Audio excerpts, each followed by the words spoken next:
ആറാട്ടുപുഴ തീരത്തേക്ക് പോവുകയാണ്. ആറാട്ടുപുഴ തീരത്തും ഇപ്പോൾ കണ്ടെയ്നറുകൾ അടിഞ്ഞിട്ടുണ്ട് എന്ന വിവരമാണ് നമ്മുടെ മുൻപിലേക്ക് എത്തുന്നത്. ഷാജഹാൻ ആറാട്ടുപുഴയിൽ നിന്ന് തീരുന്നു.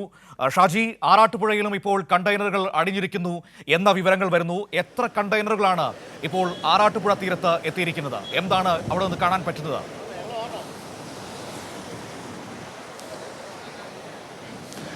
മനു, കൊല്ലം ജില്ലയോട് ചേർന്ന് കിടക്കുന്ന പ്രദേശമാണ്. ആലപ്പുഴ ജില്ലയുടെ തെക്കേ ഭാഗമാണ് ഈ ആറാട്ടുപുഴ എന്ന് പറയുന്നത്. ഇവിടെയാണ് ഇപ്പോൾ ഒരു കണ്ടെയ്നർ ഇന്ന് പുലർച്ചയോടുകൂടി അടിഞ്ഞിരിക്കുന്നത്. നമുക്ക് അതിൽ ദൃശ്യങ്ങളിൽ കാണാം. കരയോട് ചേർന്ന് ഏതാണ്ട് കരയിൽ പൂർണ്ണമായിട്ടും കരയിൽ എത്തി എന്ന് വേണമെങ്കിൽ നമുക്ക് പറയാം.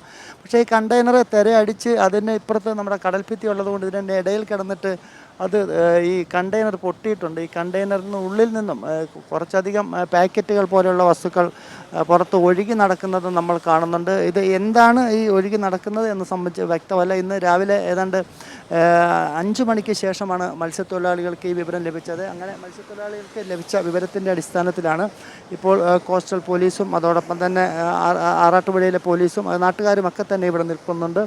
നമുക്ക് ദൃശ്യങ്ങളിൽ നിന്നും വളരെ വ്യക്തമാണ് ആ ഭാഗത്ത് കണ്ടെയ്നർ കരയോട് ചേർന്ന് കിടക്കുകയാണ്. പൂർണ്ണമായിട്ടും അതിൻ്റെ ചില ഭാഗങ്ങൾ ഒക്കെ തന്നെ പൊളിഞ്ഞതിന് ശേഷം കടലിലേക്ക് അതിൻ്റെ ഉള്ളിൽ നിന്നുള്ള എന്തോ വസ്തുക്കൾ പാക്കറ്റുകളടക്കമുള്ളവ പുറത്തേക്ക് പോകുന്നു. അതെന്താണ് എന്നുള്ള വ്യക്തമല്ല. എന്തായാലും ജില്ലാ കളക്ടറും മറ്റു ഉദ്യോഗസ്ഥരും അല്പസമയത്തിനകം അവരിങ്ങോട്ടേക്ക് എത്തിച്ചേരുമെന്ന് അറിയിച്ചിട്ടുണ്ട്. അവരിങ്ങോട്ടേക്ക് വരുന്ന വഴിയാണ് ഇപ്പോൾ ഇവിടെ മത്സ്യത്തൊഴിലാളികളും തൃക്കുന്നപ്പുഴ പോലീസുമൊക്കെ തന്നെയാണ് ഇപ്പോൾ ഇവിടെ നമുക്ക് എത്തി നിൽക്കുന്നത്, ഇവരെ കാണാൻ സാധിക്കുന്നത്. അതോടൊപ്പം തന്നെ കുറേയധികം മത്സ്യത്തൊഴിലാളികളും ഈ ഭാഗത്തെത്തിയിട്ടുണ്ട്.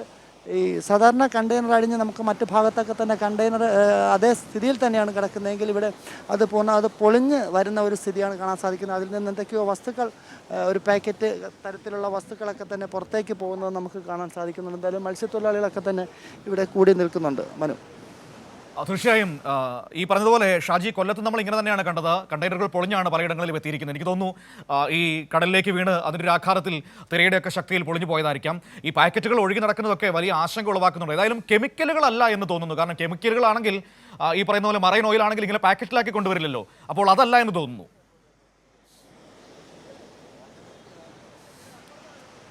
തീർച്ചയായിട്ടും മനു, നമുക്ക് ഇവിടെ നിൽക്കുമ്പോൾ കാണാൻ സാധിക്കുന്നത് അത് തന്നെയാണ്. ഏതൊക്കെയോ പാക്കറ്റുകളാണ് അതിൽ നിന്ന് പുറത്ത് വന്നിരിക്കുന്നത്. അത് ഒരു പക്ഷേ ഈ നേരത്തെ സൂചിപ്പിച്ച പോലെ തന്നെ എന്തെങ്കിലും തരത്തിലുള്ള വാതകമോ ദ്രാവകമോ ഒന്നും അല്ല, അപകടകരമായിട്ടുള്ളതൊന്നും അല്ല എന്നുള്ളൊരു സൂചനയാണ് നമുക്ക് തോന്നുന്നത്. ഇനിയിപ്പോൾ ഇതുമായി ബന്ധപ്പെട്ട് വിദഗ്ധർ വന്നു കഴിഞ്ഞാൽ എന്താണ് ഇതിനുള്ളിൽ എന്നുള്ളതിനെ സംബന്ധിച്ച് നമുക്ക് വ്യക്തമാവുകയുള്ളൂ. എന്തായാലും രാവിലെ മത്സ്യത്തൊഴിലാളികളാണ് രാവിലെ വിവരം അറിഞ്ഞത്. ഈ കണ്ടെയ്നർ എത്തിയിരിക്കുന്നു. ആലപ്പുഴ ജില്ലയുടെ തെക്കേ അറ്റത്തായിട്ടുള്ള വലിയഴീക്കൽ ഭാഗത്തായിട്ടാണ് ഇതിപ്പോൾ കയറിയിരിക്കുന്നത്. ഇതിന് തൊട്ട് അടുത്ത ജില്ല എന്ന് പറയുമ്പോൾ ഇതിന് തൊട്ട് സമീപത്ത് തന്നെയാണ് കൊല്ലം ജില്ല. അപ്പോൾ കൊല്ലം ജില്ലയോട് ചേർന്ന് കിടക്കുന്ന പ്രദേശം കൂടിയാണ്. ഇവിടെ ഇപ്പോൾ ആലപ്പുഴ ജില്ലയിൽ ഈ ഒരു കണ്ടെയ്നർ മാത്രമാണ് ഇപ്പോൾ എത്തിയിരിക്കുന്നത്. മറ്റ് കൊല്ലം ജില്ലയിലാണ്ട് 4 or 5 കണ്ടെയ്നറുകൾ എത്തി എന്നുള്ളതാണ് നമുക്ക് മനസ്സിലാക്കാൻ സാധിക്കുന്നത്. എന്തായാലും പോലീസും മറ്റും ഇപ്പോഴും ഈ തീരദേശ മേഖലയിലുണ്ട്. ആലപ്പുഴ ജില്ലയുടെ തീരദേശത്ത് പൂർണ്ണമായിട്ടും റവന്യൂ ഉദ്യോഗസ്ഥരും അതോടൊപ്പം തന്നെ പോലീസുമൊക്കെ തന്നെ ജാഗ്രതയിലാണ്. മൈക്ക് അനൗൺസ്മെൻ്റ് അടക്കം നടത്തുന്നുണ്ട്. മത്സ്യത്തൊഴിലാളികൾക്ക് ജാഗ്രതാ നിർദ്ദേശങ്ങൾ നൽകുന്നുണ്ട്. എന്തായാലും മഴ അല്പം മാറി നിൽക്കുന്നത് കൊണ്ട് തന്നെ ഇപ്പോൾ നമുക്കിത് ഇവിടെ നിന്നും വ്യക്തമായിട്ട് ഇപ്പോൾ ഇത് കാണാനും സാധിക്കുന്നുണ്ട്. മനു, അത് മെല്ലെ മെല്ലെ ഒഴുകി നീങ്ങുകയാണല്ലേ? കൊല്ലത്തും ഇതേ സാഹചര്യം തന്നെയായിരുന്നു. കാരണം ഈ തിരയുടെ ശക്തിയിൽ ഇത് ഒഴുകി നീങ്ങിക്കൊണ്ടിരിക്കുകയാണ്. ഷാജി, മറ്റൊരു കാര്യം, കസ്റ്റംസ് ആണ് ഇതിന്റെ അധികാരി എന്നാണ് നേരത്തെ കൊല്ലം കളക്ടറുമായി സംസാരിച്ച രാജ്കുമാർ നമ്മളോട് പറഞ്ഞത്. അവരെത്തിയതിനു ശേഷം മാത്രമേ ഇത് ക്ലിയർ ചെയ്യാൻ പറ്റുകയുള്ളൂ. അപ്പോൾ ഈ കസ്റ്റംസിന്റെ ഉദ്യോഗസ്ഥർ ഇതുമായി ബന്ധപ്പെട്ട നടപടികൾ തുടങ്ങിയിട്ടുണ്ടോ? അതിനെക്കുറിച്ച് എന്തെങ്കിലും അറിയാൻ കഴിയുന്നുണ്ടോ?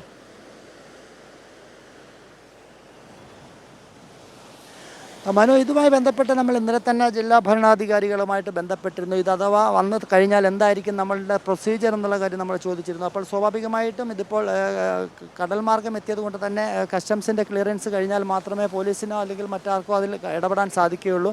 അതുകൊണ്ട് തന്നെ കസ്റ്റംസിനെ അറിയിക്കണം. ഇത്തരത്തിൽ എന്തെങ്കിലും സംഭവങ്ങളുണ്ടെങ്കിൽ കസ്റ്റംസിനെ അറിയിക്കണം എന്നുള്ളൊരു നിർദ്ദേശം ജില്ലാ ഭരണകൂടത്തിന് കൊച്ചിയിൽ നിന്ന് നൽകിയിട്ടുണ്ട്. അതിൻ്റെ അടിസ്ഥാനത്തിൽ ഇപ്പോൾ കസ്റ്റംസിന് വിവരം നൽകിയിട്ടുണ്ട്. ഇനിയിപ്പോൾ കസ്റ്റംസിലെ ഉദ്യോഗസ്ഥർ വന്ന് ഇതിന് ശേഷം മാത്രമായിരിക്കും ഇതുമായി ബന്ധപ്പെട്ട് അടുത്ത നടപടികളിലേക്ക് പോകത്തുള്ളൂ. അത് ഒരുപക്ഷെ ഇനിയിപ്പോൾ ഈ കപ്പൽ കമ്പനികളുടെ ആളുകളും ഒരുപക്ഷെ ഇവിടെ എത്തിച്ചേരാൻ സാധ്യതയുണ്ട്. കാര്യം ഈ സാധനങ്ങൾ അവർക്ക് തിരിച്ചു കൊണ്ടുപോകണം, അല്ലെങ്കിൽ ഇത് ഏതെങ്കിലും തരത്തിൽ ഇത് കരയ്ക്ക് കൊണ്ടുപോകണം. അപ്പോൾ അത്തരം നടപടികളിലേക്കൊക്കെ പോകണമെന്നുള്ള അതിൻ്റെ ആദ്യ സ്റ്റെപ്പ് എന്ന് പറയുമ്പോൾ കസ്റ്റംസിൻ്റെ ക്ലിയറൻസ് ആണ്. അപ്പോൾ കസ്റ്റംസിൻ്റെ ഉദ്യോഗസ്ഥർ വന്നതിന് ശേഷം മാത്രമായിരിക്കും അത്തരം നടപടികൾ നടക്കുക. എന്തായാലും കസ്റ്റംസിൻ്റെ ഉദ്യോഗസ്ഥരിന് ഇപ്പോൾ എത്തണമെന്നുണ്ടെങ്കിൽ അവർക്ക് എറണാകുളം ഭാഗത്ത് നിന്ന് മാത്രമേ എത്താൻ സാധിക്കുകയുള്ളൂ.